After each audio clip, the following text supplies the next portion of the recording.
नमस्कार, मैं हूं सत्यपाल और आप देख रहे हैं CWB हिंदी न्यूज। शक संवत 1947 विक्रम संवत 2082 आज माघ मास के कृष्ण पक्ष की चतुर्दशी तिथि और दिन शनिवार है। तदनुसार अंग्रेजी तारीख 17 जनवरी सन 2026। सबसे पहले आज की सुर्खियां। हरियाणा के कई जिलों में घना कोहरा, बारिश के आसार। भिवानी में 1.5 डिग्री तापमान के साथ सबसे ठंडा रहा तो 18 जनवरी तक स्कूलों की हुई छुट्टी। हरियाणा रोडवेज ड्राइवरों के लिए जरूरी खबर, करना होगा ये काम वरना लगेगा 1000 रुपये जुर्माना। 15 फरवरी से शुरू हो रही है CBSE बोर्ड की 10वीं और 12वीं की परीक्षाएं। इस दिन जारी होंगे एडमिट कार्ड। हरियाणा के 46 शहरों में घर खरीदना हुआ महंगा। EDC में 10% की बढ़ोतरी की, 1 जनवरी से दरें लागू। यमुनानगर में धान घोटाले की CBI जांच की मांग, किसानों ने निकाला रोष मार्च। नमी कटौती और फर्जी खरीद का भी आरोप। रेवाड़ी में राव नरबीर का राव इंद्रजीत को करारा जवाब, बोले भाजपा ने जो इन्हें दिया देश में किसी को नहीं मिला, 5 विधायकों से CM नहीं बनते। हरियाणा में प्राकृतिक खेती को मिलेगा बढ़ावा, प्रति एकड़ 10,000 रुपये सब्सिडी देने की बनी योजना। टोल प्लाजा 1 अप्रैल से कैशलेस, नगद भुगतान बंद होगा, सिर्फ फास्टैग या UPI से टैक्स लिया जाएगा। हरियाणा में HPSC का 927 कैंडिडेट को झटका, ट्रेजरी अफसर प्री परीक्षा का रिजल्ट विड्रा किया, 35 पदों पर होनी है भर्ती। पेंशनर्स का घर बैठे बनेगा जीवन प्रमाण पत्र, डाक विभाग ने शुरू की नई सुविधा। 17 और 18 को होने वाली एस्टेट परीक्षा की तारीखों में बदलाव, जनवरी के अंतिम सप्ताह में होने की संभावना, परीक्षार्थियों को तैयारी रखने की दी सलाह। केंद्रीय कर्मचारियों के लिए बड़ी खुशखबरी, नए साल पर मिला तगड़े फायदों वाली नई योजना का लाभ, जानेंगे पूरी अपडेट। और सोने चांदी के कारण शक्तिवर्धक दवा 7,000 रुपये तक महंगी हुई। डायबिटीज की दवा के 1100 रुपये बढ़े दाम, तो वहीं च्यवनप्राश भी हुआ महंगा। और अब खबरें विस्तार से।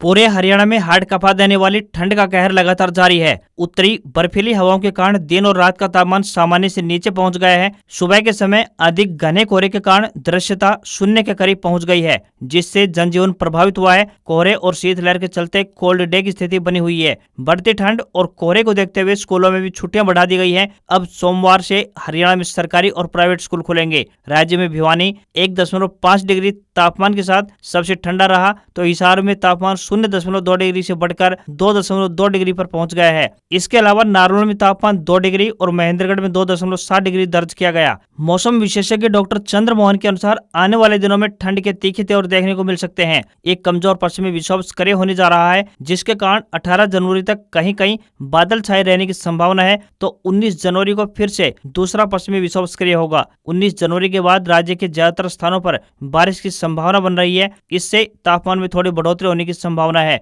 वहीं 22 से 28 जनवरी के बीच फिर से हरियाणा में मध्यम बारिश की संभावना है। कुल मिलाकर महीने के अंत तक ठंड का असर देखने को मिल सकता है। मौसम विज्ञान विभाग ने आज से प्रदेश के कई शहरों में बूंदाबांदी का अलर्ट जारी किया है। हरियाणा में घर खरीदने की योजना बना रहे लोगों को झटका लगा है। सरकार ने प्रदेश के 46 शहरों में EDC यानी बाह्य विकास शुल्क में 10% की बढ़ोतरी कर दी है। संशोधित दरें 1 जनवरी 2026 से लागू मानी जाएंगी। बढ़ी हुई फीस होम, इंडस्ट्रियल, कॉमर्शियल और कंबाइन यूज करने वाले सभी प्रोजेक्ट पर लागू होगी। इसका सीधा असर प्रॉपर्टी की कीमतों पर पड़ेगा। खासकर NCR के गुरुग्राम, फरीदाबाद और पंचकुला जैसे हाई डिमांड वाले शहरों में लोगों पर अब अधिक बोझ पड़ेगा। EDC वह फीस होती है जो राज्य सरकार डेवलपर से प्रोजेक्ट क्षेत्र में बनने वाले बुनियादी ढांचों के लिए लेती है। इसमें सड़कें, जलापूर्ति, बिजली और सीवरेज नेटवर्क जैसी सुविधाएं शामिल होती है। आमतौर पर बिल्डर इस अतिरिक्त लागत को कस्टमर और निवेशकों पर डाल देते हैं। हाल ही में सर्कल रेट में भी बढ़ोतरी हुई थी। इसके बाद अब EDC बढ़ने से प्रदेश में रेजिडेंशियल और कॉमर्शियल प्रॉपर्टीज महंगी होने की संभावना बन गई है। रियल एस्टेट विशेषज्ञों के मुताबिक EDC में बढ़ोतरी का सीधा असर फ्लैट, प्लॉट और कॉमर्शियल प्रॉपर्टी की कीमतों पर पड़ना तय है। इससे इनकी कीमतें और अधिक बढ़ सकती हैं। लाखों पेंशन धारकों के लिए एक अच्छी खबर सामने आई है। बता दें कि कर्मचारी भविष्य निधि संगठन यानी EPFO ने कर्मचारी पेंशन योजना यानी EPS में शामिल पेंशन धारकों के लिए एक अच्छी पहल की शुरुआत की है। दरअसल अब पेंशनर्स को हर साल जीवन प्रमाण पत्र बनवाने के लिए बैंक और EPFO कार्यालय के चक्कर नहीं लगाने पड़ेंगे। उन्हें अब घर बैठे ही ये सुविधा मिल जाएगी। इस पहल के अंतर्गत पोस्टमैन खुद पेंशनर के घर जाकर जीवन प्रमाण पत्र तैयार करेंगे। पोस्टमैन तय समय के अंतराल में पेंशनर के घर पहुंच जाएंगे और पेंशन पेमेंट ऑर्डर एवं आधार कार्ड से जुड़ी हुई जानकारी को सत्यापित करने के बाद फेस ऑथेंटिकेशन के माध्यम से डिजिटल जीवन प्रमाण पत्र तैयार करेंगे। जीवन प्रमाण पत्र बनते ही पेंशनर के फोन पर SMS आएगा और प्रमाण पत्र जीवन प्रमाण पत्र पोर्टल पर अपलोड हो जाएगा। यह पूरी प्रक्रिया फ्री में की जाएगी। यह सुविधा बुजुर्गों, बीमार व्यक्तियों और गाँव में रहने वालों के लिए उपयोगी साबित होगी। EPFO ने सभी क्षेत्रीय कार्यालयों को निर्देश दिए हैं कि 5 साल से अधिक समय से पेंडिंग पड़े जीवन प्रमाण पत्रों के मामलों को सबसे पहले निपटाया जाए। इसके बाद 2 साल से पेंडिंग मामलों पर कार्य शुरू किया जाए। EPFO का लक्ष्य साल 2026 तक सभी जीवन प्रमाण पत्रों के मामलों को निपटारा करना है। इस दौरान यदि किसी पेंशनर की मृत्यु की जानकारी मिलती है तो पोस्टमैन तुरंत रिपोर्ट करेंगे ताकि संबंधित पेंशन भुगतान आदेश यानी PPO को बंद किया जा सके। केंद्रीय विद्यालय शिक्षा बोर्ड की 10वीं और 12वीं की कक्षा की बोर्ड परीक्षाएं जल्द शुरू होंगी। CBSE द्वारा जारी शेड्यूल के अनुसार कक्षा 10वीं और 12वीं की बोर्ड परीक्षाओं की शुरुआत 15 फरवरी 2026 से शुरू होंगी। इस साल लगभग 40 लाख से ज्यादा स्टूडेंट्स इन परीक्षाओं में शामिल होने जा रहे हैं। कक्षा 10वीं की पहली परीक्षा अंग्रेजी विषय की होगी, जबकि अंतिम परीक्षा 18 मार्च को होगी, जो कि आर्टिफिशियल इंटेलिजेंस यानी AI व कंप्यूटर एप्लीकेशन और इंफॉर्मेशन टेक्नोलॉजी यानी IT की होगी। कक्षा 12वीं की परीक्षा 15 फरवरी को उद्यमिता यानी एंटरप्रेन्योरशिप सब्जेक्ट के साथ स्टार्ट होगी और 4 अप्रैल को मनोविज्ञान यानी साइकोलॉजी के पेपर के साथ खत्म होगी। बिना एडमिट कार्ड के छात्रों को परीक्षा में एंट्री नहीं दी जाएगी। अगर पिछले सालों के ट्रेंड को देखें तो CBSE आमतौर पर परीक्षा से 10 से 12 दिन पहले एडमिट कार्ड जारी करता है। ऐसे में अगर बोर्ड इस बार भी यही पैटर्न फॉलो करता है तो 3 या 4 फरवरी के आसपास एडमिट कार्ड जारी किए जा सकते हैं। अभी इसकी ऑफिशियल घोषणा होना बाकी है। हरियाणा परिवहन विभाग की बसों को संचालित करने वाले ड्राइवरों के लिए एक जरूरी खबर सामने आ रही है। परिवहन विभाग के अतिरिक्त मुख्य सचिव ने एक आधिकारिक आदेश जारी कर रोडवेज ड्राइवरों के लिए बस चलाते समय सीट बेल्ट लगाना अनिवार्य कर दिया है। प्रदेश सरकार ने इस फैसले के पीछे तर्क दिया है कि इससे सड़क हादसों के दौरान होने वाले जानमाल की हानि को कम किया जा सकेगा। विभाग द्वारा जारी आधिकारिक आदेश में स्पष्ट किया गया है कि अब कोई भी ड्राइवर बिना सीट बेल्ट लगाए बस नहीं चलाएगा। यह नियम यात्रियों और चालकों की सुरक्षा को देखते हुए लागू किया गया है। यदि बस चलाते समय ड्राइवर बिना सीट बेल्ट पकड़ा जाए तो उस पर 1000 रुपए का जुर्माना लगाया जाएगा। साथ ही उसके खिलाफ विभागीय अनुशासनात्मक कार्रवाई भी की जाएगी। इस आदेश के जारी होने के बाद हरियाणा प्रदेश के सभी रोडवेज डिपो की वर्कशॉप में बसों में सीट बेल्ट लगाने का काम युद्ध स्तर पर शुरू कर दिया गया है। हरियाणा की नायब सैनी सरकार ने 7 शहरों की तकरीबन 23 अवैध कॉलोनियों को नियमित करने का फैसला लिया है। इस फैसले से इन कॉलोनियों के लोगों को पानी, सड़क और सीवरेज की उचित व्यवस्था मिल सकेगी। इसमें अंबाला, करनाल, पलवल, झज्जर सहित विभिन्न कॉलोनियों को शामिल किया गया है। दरअसल इसमें अंबाला शहर की महाराणा प्रताप कॉलोनी और सोनिया कॉलोनी शामिल है, तो वहीं करनाल नगर परिषद की Guru Nanak colony, heritage loan के पास Kisan public school colony, Baljeet enclave, Nirmal Vihar colony व RK पुरम एक्सटेंशन शामिल हैं। वहीं पलवल की बात करें तो पलवल की ID नंबर 295 और झज्जर के लालचंद प्रिया बेरी गेट एवं कवर कॉलोनी को अनियमित कॉलोनियों से नियमित किया गया है। इससे इन कॉलोनियों में सभी मूलभूत सुविधाएं उपलब्ध होंगी। अंबाला, झज्जर और पलवल के अतिरिक्त नारनौल जिले की कॉलोनियों को भी नियमित करने का निर्णय लिया गया है। इसमें नारनौल की Diwan colony, Neelkanth colony, RK Puram colony, Ganesh colony, Ramnagar colony, Hiranagar colony, NBCC colony, Saraswati colony, employee colony extension, Ramkaran Das colony और रघुनाथ कॉलोनी को शामिल किया गया है।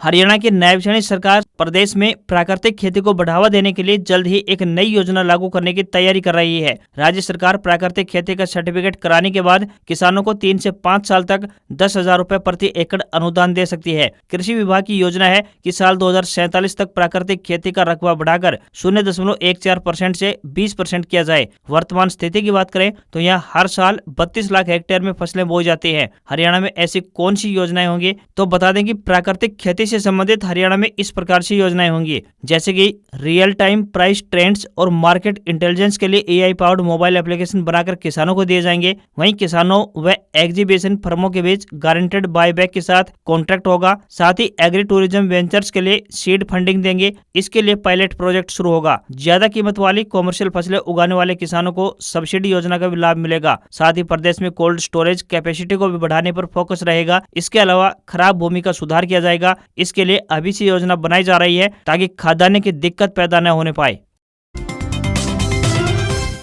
हरियाणा सरकार के कैबिनेट मंत्री राव नरवीर सिंह ने केंद्रीय राज्य मंत्री राव इंद्रजीत सिंह को करारा जवाब दिया। उन्होंने कहा कि भाजपा ने जो सम्मान राव इंद्रजीत सिंह के परिवार को दिया है वैसा शायद देश में कहीं किसी और को नहीं मिला होगा। अब उनकी क्या इच्छा पूरी नहीं हुई ये तो मैं नहीं जानता। असल में 14 जनवरी को राजस्थान के झुंझुनू में हुए एक कार्यक्रम के दौरान राव इंद्रजीत सिंह ने कहा था कि हमने बार बार सरकारें बनवाई लेकिन कभी भी वाजिब इनाम नहीं मिला। राव इंद्रजीत के इस भाषण की वीडियो भी काफी वायरल हो रही है। इसका जवाब अब राव नरवीर सिंह ने दिया है। राव नरवीर शुक्रवार को खेड़ा आलमपुर में एक कार्यक्रम में आए थे। जब उनसे राव इंद्रजीत को वाजिब इनाम न मिलने की बात पर सवाल पूछा गया तो उन्होंने कहा कि भाजपा ने केंद्र में पिता और प्रदेश में बेटे को मंत्री बनाकर बड़ा सम्मान दिया है। भारतीय जनता पार्टी में देश में ऐसा शायद ही कहीं और देखने को मिले। राव नरवीर ने कहा कि राव इंद्रजीत सिंह के वजूद को नकारा नहीं जा सकता, लेकिन दक्षिण हरियाणा यानी अहिरवाल बेल्ट में मिली जीत किसी एक व्यक्ति विशेष की नहीं बल्कि भाजपा सरकार की नीतियों और कार्यकर्ताओं की मेहनत का परिणाम है। बता दें कि राव इंद्रजीत कई बार मंचों से कह चुके हैं कि हमने हवा बनाई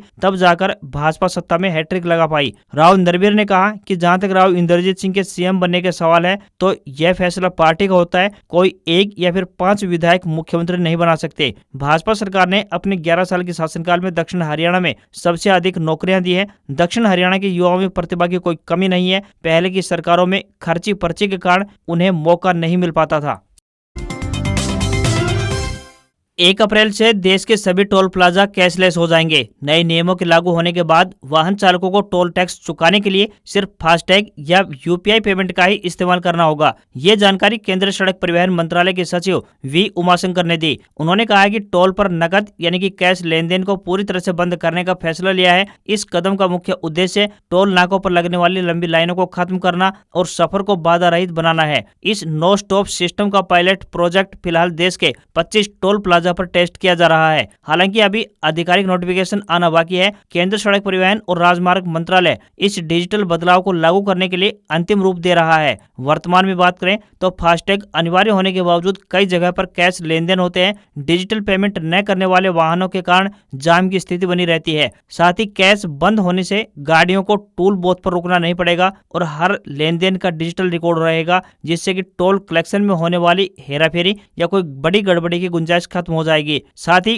खुले पैसों यानी कि चेंज के चक्कर में होने वाली बहस और मैनुअल रसीद कटने में लगने वाला समय भी बचेगा। नए नियम लागू होने से पहले वाहन चालकों को सलाह दी गई है कि वे अपने फास्टैग अकाउंट को एक्टिव रखें। साथ ही 1 अप्रैल के बाद बिना डिजिटल पेमेंट के टोल प्लाजा पर पहुंचने पर आपको जुर्माना भी भरना पड़ सकता है या वापस लौटाया जा सकता है। हालांकि नए नियमों की डिटेल आना अभी बाकी है।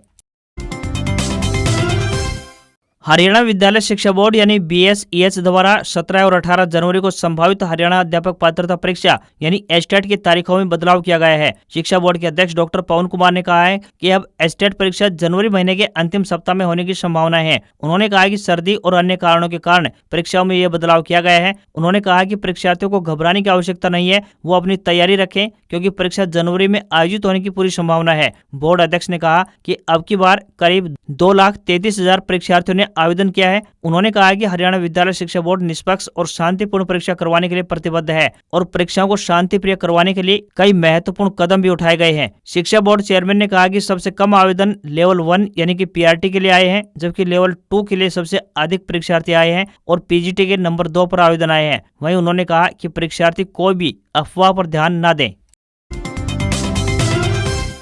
केंद्रीय कर्मचारियों के लिए नए साल पर एक खास सुविधा की शुरुआत हुई है, जिसके तहत उन्हें बैंकिंग और बीमा जैसी सेवाओं का लाभ एक ही अकाउंट पर मिलेगा। इसके तहत कर्मचारियों को आकर्षक दरों पर लोन के साथ बेहद ऊंचे बीमा कवर भी मिलेंगे। वित्त मंत्रालय द्वारा कंपोजिट सैलरी अकाउंट पैकेज नामक योजना सार्वजनिक क्षेत्र के बैंकों के साथ मिलकर शुरू की गई है, ताकि कर्मचारियों को एक ही अकाउंट में बैंकिंग और बीमा दोनों सुविधाओं का लाभ मिल सके। इसका मकसद केंद्र सरकार के ग्रुप A, B और ग्रुप C के सभी कर्मचारियों को एक आसान और एक जैसी सुविधा उपलब्ध करवाना है, जिसमें उनकी बैंकिंग जरूरतें और बीमा सुरक्षा दोनों शामिल हों। बैंकिंग सुविधाओं की बात करें तो इसमें 0 बैलेंस सैलरी अकाउंट मिलेगा, जिसमें RTGS, नेफ्ट और UPI जैसे पैसे भेजने की सुविधा और चेकबुक भी होगी। होम लोन, एजुकेशन लोन, गाड़ी और पर्सनल लोन पर कम ब्याज दर पर मिलेगी और प्रोसेसिंग फीस में भी छूट होगी। लॉकर किराए में छूट और परिवार के लिए बैंकिंग सुविधाओं का लाभ भी मिलेगा। साथ ही बीमा सुरक्षा की बात करें तो इस पैकेज में बड़ा बीमा कवर भी शामिल है, जिसमें 1.5 करोड़ रुपए तक का पर्सनल एक्सीडेंट बीमा, 2 करोड़ रुपए तक का एयर एक्सीडेंट बीमा और स्थायी या आंशिक दिव्यांगता पर 1.5 करोड़ रुपए तक का कवर मिलेगा। सरकार का कहना है कि यह योजना केंद्र सरकार के कर्मचारियों को एक ही खाते में बेहतर बैंकिंग, बीमा और मेडिकल सुरक्षा देने के लिए लाई गई है, जिससे उन्हें वित्तीय सुरक्षा और सुविधा दोनों का लाभ मिल सकेगा। कमला नेहरू कॉलेज दिल्ली में जूनियर सहायक के पदों पर भर्ती के लिए आवेदन मांगे गए हैं। जो भी उम्मीदवार इन पदों के लिए इच्छुक हैं, वे अपने आवेदन ऑफलाइन माध्यम से भेज सकते हैं। इन पदों के लिए पुरुष और महिला दोनों वर्गों के उम्मीदवार आवेदन भेज सकते हैं। जूनियर सहायक के लिए आवेदक स्नातक पास होने चाहिए तथा अंग्रेजी टाइप में 35 शब्द या हिंदी टाइप में 30 शब्द प्रति मिनट की गति होनी चाहिए। उम्मीदवार को कंप्यूटर का ज्ञान भी होना चाहिए। यह भर्ती पूर्ण रूप से निःशुल्क रहने वाली है। न्यूनतम आयु 18 वर्ष और अधिकतम आयु 32 वर्ष तय की गई है। आवेदन करने की आखिरी तारीख की बात करें तो 22 जनवरी है। वहीं सैलरी 19,000 रुपए पर मंथ मिलेगी। हर साल की तरह इस बार भी 1 फरवरी को देश का आम बजट पेश किया जाएगा। हालांकि इस साल 1 फरवरी को रविवार है, लेकिन इसके बावजूद शेयर बाजार में सामान्य दिनों की तरह कामकाज होगा। बॉम्बे स्टॉक एक्सचेंज यानी BSE और नेशनल स्टॉक एक्सचेंज यानी NSE ने शुक्रवार को सर्कुलर जारी कर इसकी जानकारी दी है। एक्सचेंज के मुताबिक बजट के दिन निवेशक और ट्रेडर्स बाजार की प्रतिक्रिया देख सके, इसलिए रविवार को स्पेशल ट्रेडिंग सेशन रखने का फैसला लिया गया है। रविवार यानी 1 फरवरी को बाजार की टाइमिंग ठीक वैसी ही रहेगी जैसे कि वर्किंग डेज यानी कि सोमवार से शुक्रवार में होती है। सुबह 9 बजे से लेकर 9:08 तक प्री ओपन सेशन रहेगा। इसके बाद सुबह 9:15 पर नॉर्मल ट्रेडिंग शुरू हो जाएगी, जो कि दोपहर बाद 3:30 तक चलती रहेगी। इक्विटी के साथ साथ डेरिवेटिव्स यानी कि फ्यूचर एंड ऑप्शन सेगमेंट में भी इसी समय पर कारोबार होगा। आमतौर पर बजट के दिन शेयर बाजार में काफी उतार चढ़ाव यानी वोलेटिलिटी रहती है। वित्त मंत्री निर्मला सीतारमण सुबह 11 बजे बजट भाषण शुरू करेंगी। एक्सपर्ट का कहना है कि बजट में होने वाले बड़े ऐलानों पर निवेशक तुरंत रिएक्ट करते हैं। अगर रविवार को बाजार बंद रहता